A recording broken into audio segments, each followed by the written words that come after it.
Triple F industries వారి ఆధ్వర్యంలో మట్టి వినాయకుని విగ్రహాల పంపిణీ కార్యక్రమాన్ని ఫుడ్ ఫెయిర్స్ ప్రాంగణంలో ఘనంగా నిర్వహించారు. ఆంధ్రప్రదేశ్ కాలుష్య నియంత్రణ బోర్డు సూచనల మేరకు మట్టి ప్రాముఖ్యత గురించి ఉద్యోగులకు వివరించారు. పర్యావరణాన్ని హాని కలిగించే విగ్రహాలను విడనాడి ప్రతి ఒక్కరూ మట్టి వినాయకుడిని ప్రతిమలు పూజించాలని కోరారు. ఈ సందర్భంగా ముఖ్య అతిథిగా జనరల్ మేనేజర్ ఓంప్రకాష్ చిరంజీవి మట్టి విగ్రహాల ప్రాముఖ్యత వివరించారు. సుమారు 300 మట్టి వినాయకుని విగ్రహాలను ఆయన అందజేశారు.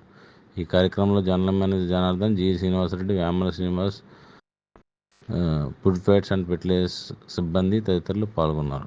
మనం చేంజ్ అయ్యేటప్పుడు మన కాలం చేంజ్ అయ్యేటప్పుడు మనం ఉగాది చేసుకుంటాం. అలానే ఈ వినాయక చవితి కూడా ప్రకృతికి సంబంధించిన విషయం. ఈ మట్టి మనం ఫర్ ఎగ్జాంపుల్ మన కాలంలో తీసుకుంటే అక్కడి నుంచే మనం మట్టి తీసుకుంటాం. మళ్ళీ దేవుని నిమజ్జనం చేయడం ద్వారా మళ్ళీ మట్టిని మట్టిలోనే కలుపుతున్నాం. ఎక్కడో మనం ఈ కెమికల్స్ అవన్నీ ఈ మధ్య వచ్చినాయి, కానీ ఇవి ఎక్కడ కూడా మనం స్పెసిఫిక్గా అంటూ లేదు, ప్రకృతిలోనే తీసుకుంటాం. దీనికి పూజ చేసే 11 రకాల పత్రికలు ఇవన్నీ కూడా మెడిసినల్ వాల్యూస్ ఉన్న పత్రికలు అనమాట. అవన్నీ తీసుకొచ్చి మన ఇంట్లో ఇప్పుడు వచ్చేది దాదాపు వర్షాకాలంలో వస్తుంది. ఆ మెడిసినల్ వాల్యూస్ పెట్టి మనం పూజ చేసుకుంటే